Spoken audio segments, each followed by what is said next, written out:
Hello student, very good morning to all of you. Biology की आज की class में हम पढ़ेंगे जल प्रदूषण के बारे में। तो जल में बहुत सारे खनिज तत्व, कार्बनिक तथा अकार्बनिक पदार्थ, इसके अलावा अनेक गैसें घुली होती हैं। यदि जल में घुले पदार्थ आवश्यकता से अधिक मात्रा में एकत्रित हो जाएं, या फिर उनमें कुछ ऐसे पदार्थ एकत्रित हो जाएं जो साधारणतः जल में उपस्थित नहीं होते और इनकी उपस्थिति से जल हानिकारक हो जाए, तो उसे जल प्रदूषण कहते हैं। नेक्स्ट है जल प्रदूषण के कारण, यानी कि जल को प्रदूषित करने के लिए कौन कौन से कारण उत्तरदायी हैं। तो इनमें है घरेलू अपमार्जक, वाहित मल जल, औद्योगिक अपशिष्ट, कृषि क्षेत्र, कृषि स्रोत एवं उर्वरक, पीड़कनाशी, भारी धातुएं और शव प्रदाह। शव प्रदाह क्या होता है? यानी कि जंतुओं की मृत्यु के पश्चात उन्हें सीधे ही जलीय स्रोतों में बहा देना ही कहलाता है शव प्रदाह। ठीक है। तो जो हमारा पहला है घरेलू अपमार्जक, यानी कि ऐसे अवशिष्ट पदार्थ या ऐसे प्रदूषक जो घरेलू रूप से प्राप्त होते हैं, घरों से निकलते हैं मनुष्यों के द्वारा। ठीक है। जैसे कि प्लास्टिक की बोतलें, डिब्बे, इसके अलावा एल्युमिनियम के डिब्बे, ये सब जो है कूड़े करकट के रूप में जब सीधे ही जलीय स्रोतों में बहा दे जाते हैं तो ये जल को प्रदूषित करते हैं। इस प्रकार से जैसे कि कपड़े धोने में के जो साबुन है, नहाने के साबुन हैं, इनका उपयोग भी किया जाता है घरेलू उपमार्जक के रूप में। तो ये भी जब नालियों के द्वारा जब सीधे ही जलीय स्रोतों में जब जाएंगे तो ये जल को प्रदूषित करते हैं। नेक्स्ट है वाहित मल जल। वाहित मल जल देखिए किस प्रकार से कारण है। देखिए बड़े बड़े शहरों या नगरों में जो शहरों की गंदगी होती है वो बंद नालों के सहारे सीधे ही नदियों में गिरा दी जाती है, नदियों में या फिर उस नगर के आसपास जो भी जलीय स्रोत हैं उनमें। ठीक है। तो और इन्हीं जलीय स्रोतों से ही उस नगर के लिए मतलब पेयजल उपलब्ध कराया जाता है। तो मल जल जब डायरेक्ट गिरेगा जलीय स्रोतों में और फिर वही पेयजल के रूप में डायरेक्ट नगरवासियों को मिलेगा, ठीक है, तो ये क्या होगा? ये भी तो जल प्रदूषण का ही उदाहरण है। ठीक है। तो इससे जब नगरवासियों को वही प्रदूषित जल जब मिला तो उनमें अनेक प्रकार की बीमारियां हो सकती हैं। और इसके अलावा जो जलीय स्रोतों में रहने वाली जीवधारी हैं जैसे मछलियाँ, इन पर भी, इनके स्वास्थ्य पर भी हानिकारक प्रभाव पड़ेगा। ठीक है। नेक्स्ट है औद्योगिक अपशिष्ट। औद्योगिक अपशिष्ट क्या है? औद्योगों से निकलने वाले जो कूड़े करकट होते हैं उनको जब जलीय स्रोतों में बहा दिया जाता है तो उसे हम कहते हैं औद्योगिक अपशिष्ट। जैसे कि कुछ बड़े बड़े शहर हैं जैसे कानपुर, मुंबई, दिल्ली, कोलकाता, अहमदाबाद आदि। तो यहाँ नदियों के किनारे ही अनेक बड़ी बड़ी मिलें और कारखाने हैं और इन कारखानों और मिलों से निकलने वाला जो भी अपशिष्ट है वो बिना शोधन के ही डायरेक्ट नदियों में बहा दिया जाता है। ठीक है। और इनमें से निकलने वाले जो नाले हैं उनमें कई प्रकार के हानिकारक पदार्थ मिले होते हैं जैसे कि फिनोल, साइनाइड, ठीक, इनमें अनेक प्रकार के तेल भी होते हैं, ठीक, धूल, कोयला आदि। ये सब क्या करते हैं? जब डायरेक्ट जलाशयों में बहाए जाते हैं तो ये जलीय स्रोतों को प्रदूषित कर देते हैं। नेक्स्ट है कृषि स्रोत एवं उर्वरक। तो अधिक उपज की प्राप्ति के लिए विभिन्न प्रकार के उर्वरकों का प्रयोग तो आजकल बहुत ही तीव्र गति से हो रहा है और इन उर्वरकों में नाइट्रेट, फॉस्फेट,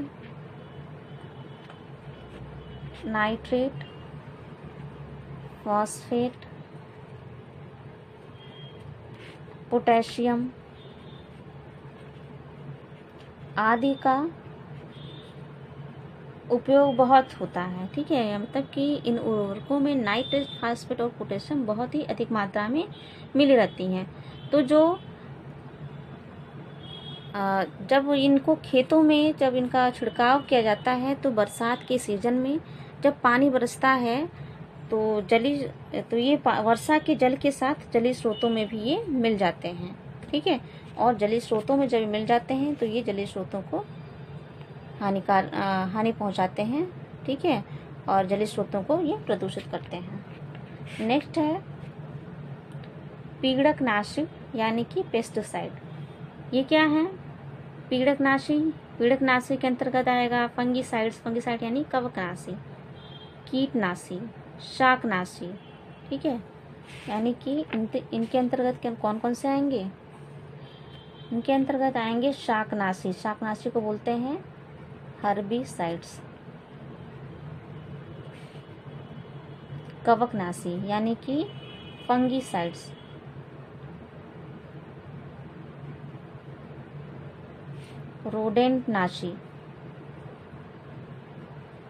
रोडेंटिसाइड्स, ठीक है। तो इनका उपयोग जब खेतों में अधिक मात्रा में किया जाता है तो फिर यही जो मैंने अभी बताया आप लोगों को कि वर्षा के जल के साथ ये जलीय स्रोतों में बह के पहुंच जाते हैं और जलीय स्रोतों को प्रदूषित करते हैं, ठीक है। इसके अलावा DDT वगैरह आदि का भी उपयोग किया जाता है। तो ये भी जलीय स्रोतों में जब वर्षा के जल के साथ बहकर पहुंचते हैं तो जलीय स्रोतों को प्रभावित करते हैं और उन जलीय स्रोतों पर निर्भर रहने वाले जीवधारियों को भी प्रभावित करते हैं। नेक्स्ट है भारी धातुएं, हैवी मेटल्स। देखिए औद्योगिक अवशिष्टों से जो प्राप्त होता है, मतलब औद्योगिक अवशिष्ट जो होता है कल कारखानों से प्राप्त होता है, तो उनमें अनेक प्रकार की धातुएं भी मिली रहती हैं, है ना। जैसे कि पारा हो गया और साइनाइड हो गया, अनेक प्रकार के तेल हो गए, ठीक है। तो ये सब भी जब डायरेक्ट बहाए जाते हैं तो इन जो भारी धातुएं जो हैं पारा वगैरह से ये पारा जो है या फिर साइनाइड वगैरह जो भी हम कहें, तो ये सब जलीय जीवधारियों में पहुंच जाते हैं। जैसे कि मछलियाँ आदि हैं, मछलियाँ रहती हैं तो मछलियों को जो भोजन के रूप में ग्रहण करते हैं तो मछलियों से वो भारी धातु मनुष्य के शरीर में पहुंचता है या अन्य जीव जंतुओं के शरीर में पहुंच जाता है और उनके सिस्टम को बर्बाद कर देता है, ठीक है। जैसे कि इसका बहुत ही प्रसिद्ध उदाहरण है, जापान में एक जगह है, जापान में मिनीमाटा खाड़ी, मिनीमाटा बोलते हैं या मिनेमाटा बोलते हैं, एक ही चीज़ है, या मिनेमाता बोलते हैं, जो भी कहिए आप इसे, ठीक है। तो मिनेमाटा खाड़ी में क्या हुआ था कि कारखानों द्वारा फेंके जाने वाले पारे के कारण मछलियां जो हैं प्रदूषित हो गई थी, ठीक है। कारखानों से निकलने वाला पारा जो है डायरेक्ट ही जलीय स्रोतों में बहा दिया गया था, जिससे कि वहाँ पे रहने वाली मछलियाँ जब इनको ग्रहण कर ली इसके दूषित जल को, और उन मछलियों को जब वहाँ के लोगों ने खाया तो बहुत ही बड़ी मात्रा में वहाँ लोगों की मृत्यु होने लगी थी, ठीक है। तो इसलिए इसको बोलते हैं, जो कि काफ़ी गलत है, और मतलब कि तो इसलिए इसे मिनेमाटा रोग एक नाम ही दे दिया गया, ठीक है।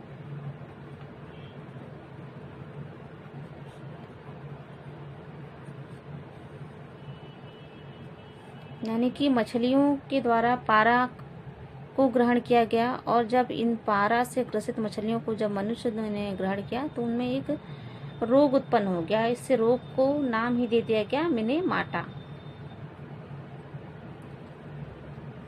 ठीक। नेक्स्ट है शव प्रदाह के माने मैंने पहले ही बताया कि जीव जंतुओं की मृत्यु के पश्चात जब उन्हें सीधे ही जलीय स्रोतों में बहा दिया जाता है तो उससे काफ़ी बड़ी मात्रा में जल प्रदूषण होता है, ठीक है।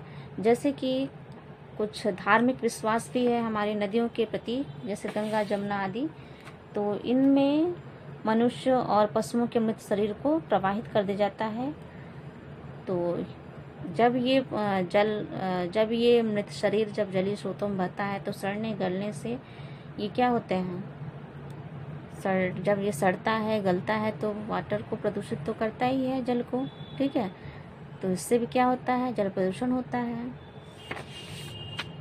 ठीक। तो नेक्स्ट अब हम पढ़ेंगे जल प्रदूषण के प्रभाव। देखिए, जल प्रदूषण से न केवल नदियों और तालाबों का ही जल प्रदूषित होता है बल्कि भूमिगत जल भी इससे प्रदूषित होता है, ठीक है। अभी तक आप लोगों ने जो भी एग्जाम्पल देखे आप कहेंगे कि नदियों में तालाबों में डायरेक्ट ही बहा दिया जाता है सीवेज का पानी या घरेलू अपमार्जक या फिर डेड बॉडीज वगैरह। तो इससे केवल जलीय स्रोत जो ऊपर हैं, स्थल के ऊपर हैं, वही प्रभावित नहीं होते बल्कि भूमि के अंदर जो जल बह रहा है, ठीक है, जिसको हम कुओं और नलकूपों के द्वारा प्राप्त करते हैं, वो भी प्रदूषित होता है, ठीक है। और प्रदूषित जल का सेवन करने से अनेक प्रकार की बीमारियां होने लगती हैं। तो आइए देखते हैं प्रभाव कैसे हैं। तो जैसे भारी धातुओं का ही उदाहरण लें तो भारी धातु जैसे कि आर्सेनिक, सीसा, पारा, ये सब क्या होते हैं, बहुत ही विषैले होते हैं और जब ये खाद्य श्रृंखला में पहुंच जाती हैं तो मनुष्यों और अन्य जीवधारियों को प्रभावित करती हैं, ठीक है। पहले हम क्या लिखेंगे, भारी धातुएं जैसे आर्सेनिक, सीसा, पारा आदि, ठीक है। इन भारी धातुओं के कारण मनुष्य की तंत्रिका तंत्र जो है प्रभावित हो सकता है और तंत्रिका तंत्र को प्रभावित होने से मनुष्य में पागलपन का रोग भी हो सकता है। उनकी देखने की शक्ति कम हो सकती है और मांसपेशियां भी कमजोर हो सकती हैं। इसी प्रकार से नेक्स्ट है अकार्बनिक फास्फेट। अकार्बनिक फास्फेट, तो अकार्बनिक फास्फेट एवं नाइट्रेट की सांद्रता बढ़ने से जलाशयों में सुपोषण की स्थिति उत्पन्न हो जाती है।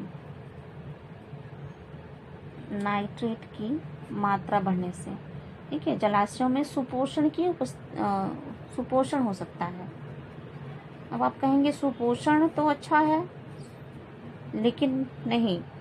सुपोषण क्या होता है, जलाशयों में पोषण की मात्रा अधिक हो गई, ठीक है। जलाशयों में जब पोषकों की अधिक मात्रा हो जाती है तो इसे बोलते हैं सुपोषण, ठीक है। और अधिक मात्रा हो जाने से ये जो है शैवाल या फिर ब्लू ग्रीन एल्गी वगैरह ये पूरे जल सतह को पूर्ण रूप से ढक लेते हैं और जल सतह को जब ये पूर्ण रूप से ढक लेंगे तो क्या होगा, सूर्य का प्रकाश अंदर तक नहीं पहुंच पाएगा, ऑक्सीजन की मात्रा कम हो जाएगी, ठीक है। तो सुपोषण भी हानिकारक होता है। नाम को मत जाइएगा, नाम है सुपोषण तो यानी कि बहुत अच्छा नहीं है। पोषण पदार्थों की अधिक मात्रा हो जाना जलाशयों में ये भी क्या है, हानिकारक होता है। नेक्स्ट है जैसे घरेलू अपमार्जक है, साबुन, क्षार आदि के द्वारा पानी में झाग उत्पन्न हो जाता है जो भी पानी की गुणवत्ता को हानि पहुंचाता है। इसके अलावा पीड़कनाशी में जैसे DDT हुआ और क्लोरीन युक्त हाइड्रोकार्बन्स, ये भी पौधों के द्वारा खाद्य श्रृंखला में हर पोषक स्तर तक पहुंचते हैं और हानि पहुंचाते हैं, ठीक है। इसके अलावा है प्रदूषित जल में स्नान करने से या प्रदूषित जल का सेवन करने से एलर्जी की समस्या हो सकती है। इसके अलावा त्वचा रोग हो सकते हैं और आंखों में संक्रमण आदि भी हो सकते हैं, ठीक है। हानिकारक जल जो है पौधों की सिंचाई के लिए भी सही नहीं होते हैं। पौधों की सिंचाई करने पर पौधों में भी अनेक प्रकार के रोग हो सकते हैं, ठीक। नेक्स्ट है जल में नाइट्रेट की मात्रा जब अधिक हो जाएगा तो क्या हो जाएगा, तो नाइट्रेट की सांद्रता अधिक होने से ये शरीर में पहुंचकर नाइट्राइट में चेंज हो जाते हैं। जब नाइट्रेट शरीर में पहुंचता है तो किस में चेंज होता है? नाइट्राइट में। नाइट्राइट में चेंज हो जाते हैं और जिससे कि हीमोग्लोबिन की ऑक्सीजन ग्रहण करने की क्षमता में कमी आ जाती है। ठीक है, तो प्रभाव में बस इतनी चीज़ें ही हैं। और देखते हैं नेक्स्ट हमारा प्रदूषित जल का उपचार एवं एकीकृत अपशिष्ट जल उपचार। नेक्स्ट टॉपिक है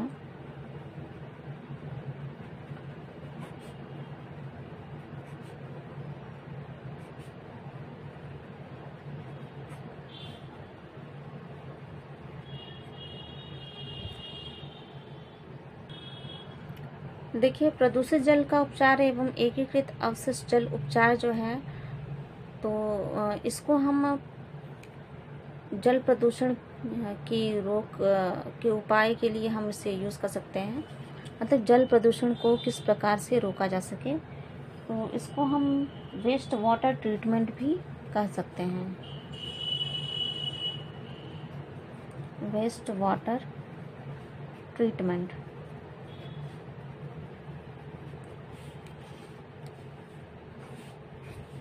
यानी कि जो भी प्रदूषित जल है उसको जलीय स्रोतों में डालना अगर अति आवश्यक है तो उनको पहले उपचार कर दिया जाए। ठीक है, उनको उपचार के द्वारा पहले शुद्ध कर दिया जाए, उसके बाद उन्हें जलीय स्रोतों में डाला जाए जिससे कि ये ज़्यादा हानि ना पहुंचाएं।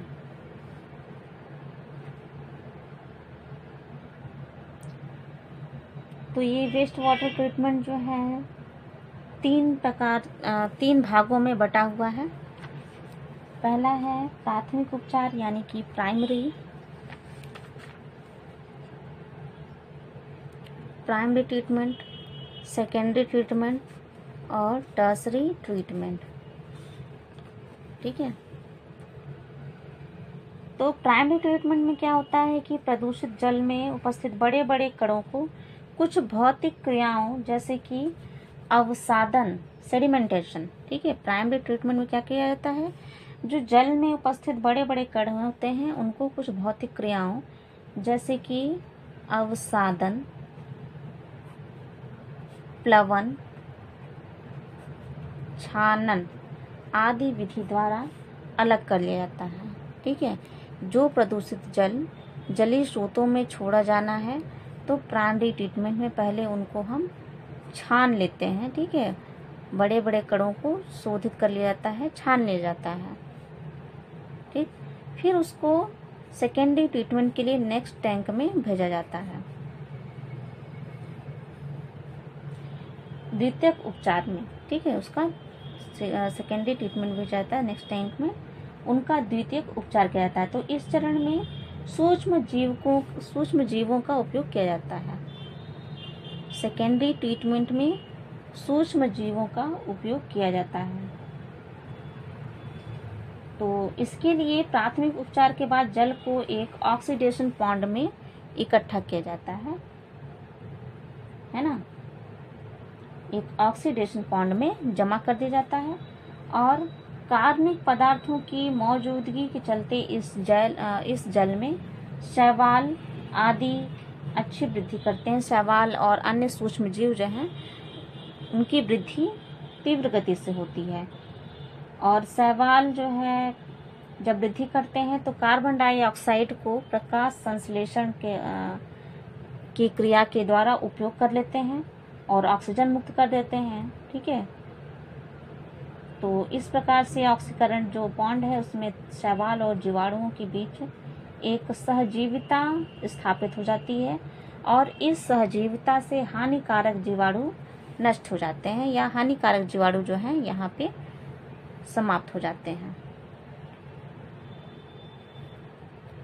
फिर इसमें क्लोरीन का उपयोग कर दिया जाता है और जिससे क्लोरीन के उपयोग करने से इनमें उपस्थित हर प्रकार के जीवाणु नष्ट हो जाते हैं। अब इस जल को टर्सरी ट्रीटमेंट के लिए नेक्स्ट टैंक में डाल दिया जाता है। ठीक है, तो सेकेंडरी ट्रीटमेंट में क्या करते हैं, सूक्ष्म जीवों और कार्बनिक पदार्थों का उपयोग किया जाता है। ठीक है। प्राइमरी ट्रीटमेंट से जो भी जल हमें प्राप्त हो रहा था उसमें कार्बनिक पदार्थों की मात्रा पहले से ही उपस्थित थी। जब यहाँ आया तो कार्बनिक पदार्थों की मात्रा उपस्थित थी पहले से, तो इसमें क्या हुआ, स्वयं से ही अनेक प्रकार के सूक्ष्म जीव उसमें उत्पन्न होने लगे और शैवाल आदि भी उत्पन्न होने लगे। तो शैवाल की मात्रा जब अधिक होने लगी तो ये शैवाल जो है कार्बन डाइऑक्साइड को फोटोसिंथेसिस के द्वारा ग्रहण करने लगे। यानी कि इस वाटर में जितने भी कार्बन डाइऑक्साइड की मात्रा थी उसे फोटोसिंथेसिस के द्वारा उन्होंने ग्रहण कर लिया और ऑक्सीजन की मात्रा में वृद्धि कर दी। ठीक, तो ऑक्सीजन की मात्रा में जब वृद्धि पर्याप्त मात्रा में हो गई तो अन्य जो हानिकारक जीवाणु थे वो स्वतः ही नष्ट हो गए। तब इसमें क्लोरीन मिला दिया गया। ठीक है, क्लोरीन मिला के इसे शुद्ध कर दिया गया और नेक्स्ट टैंक में टर्सरी ट्रीटमेंट के लिए भेज दिया गया। ठीक, तो जो टर्सरी ट्रीटमेंट है ये जो है इसमें क्या होता है कि इसमें अभी तक अकार्बनिक फास्फेट और नाइट्रेट आदि भी मौजूद होते हैं और जिसके कारण अभी जो टर्सरी ट्रीटमेंट का जो जल है वो पीने लायक नहीं रहता है। तो इसमें रासायनिक विधियों के द्वारा रिवर्स परासरण, ठीक है, रासायनिक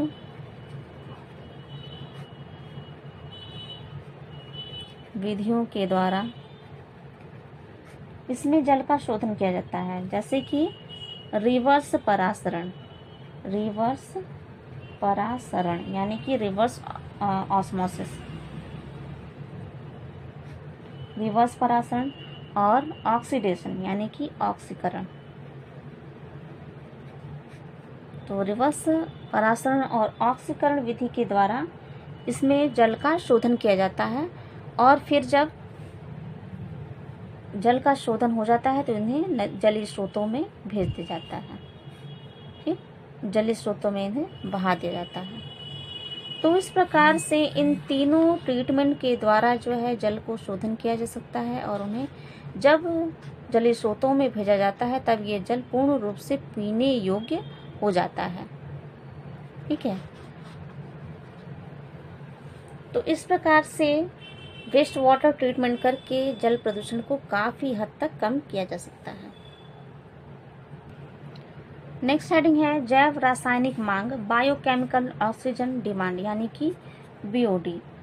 तो ये क्या है, बीओडी देख लेते हैं क्या है कि अब घटकों को जल में उपस्थित कार्बनिक अवशिष्ट पदार्थों का अपघटन करने के लिए ऑक्सीजन की आवश्यकता होती है।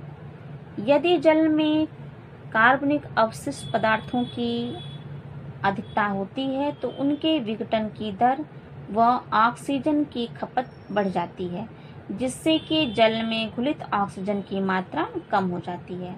ठीक है, जिसे ही कहते हैं जैव रासायनिक ऑक्सीजन की मांग। यानी कि जल में जितने अपघटक होंगे, ठीक, जैसे मान लीजिए कोई ये तालाब है, अगर इसमें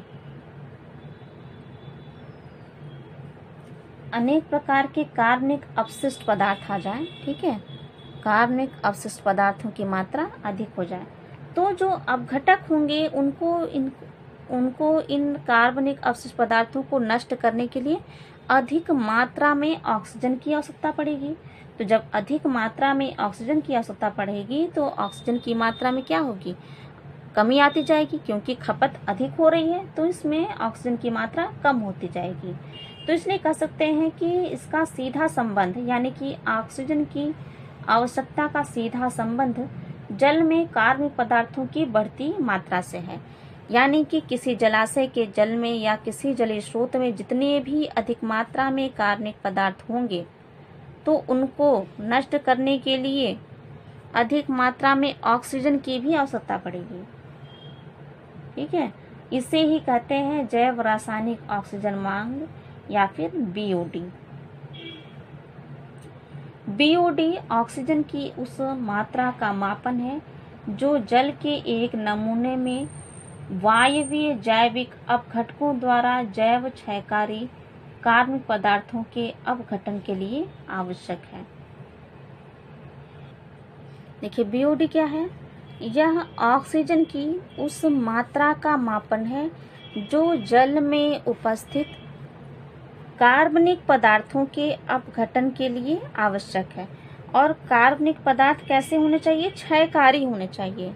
ठीक है, यानी कि ऐसे कार्बनिक पदार्थ होने चाहिए जो क्षयकारी हों। तो क्षयकारी कार्बनिक पदार्थों के अपघटन के लिए आवश्यक है। देखिए, बीओडी से क्वेश्चन बनता है कि पीने के जल का बीओडी कितना होना चाहिए। तो पीने के जल का बीओडी होना चाहिए 1 ppm से कम। ठीक है, स्वच्छ जल का यानी पीने के जल का बीओडी होता है 1 ppm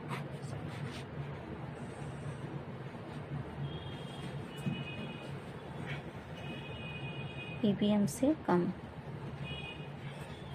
ठीक है, और औद्योगिक संस्थानों से निकलने वाले कचरों के कारण बीओडी कितना हो जाता है? ये लगभग हो जाता है 2500 ppm हो जाता है। ठीक है, 2500 ppm, यानी कि पूरे रूप से ये जो औद्योगिक कचरा निकलता है उसके कारण वाटर कितना ज़्यादा पोल्यूटेड हो जाता है। और पीने के पानी का होना चाहिए कितना? 1 ppm से भी कम होना चाहिए। देखिए कितना बड़ा डिफरेंस उत्पन्न हो जाता है। तो इससे वाटर बहुत ही ज़्यादा पोल्यूटेड हो जाता है। चलिए, आज के लिए इतना ही रहने देते हैं। नेक्स्ट हम अगली क्लास में पढ़ेंगे।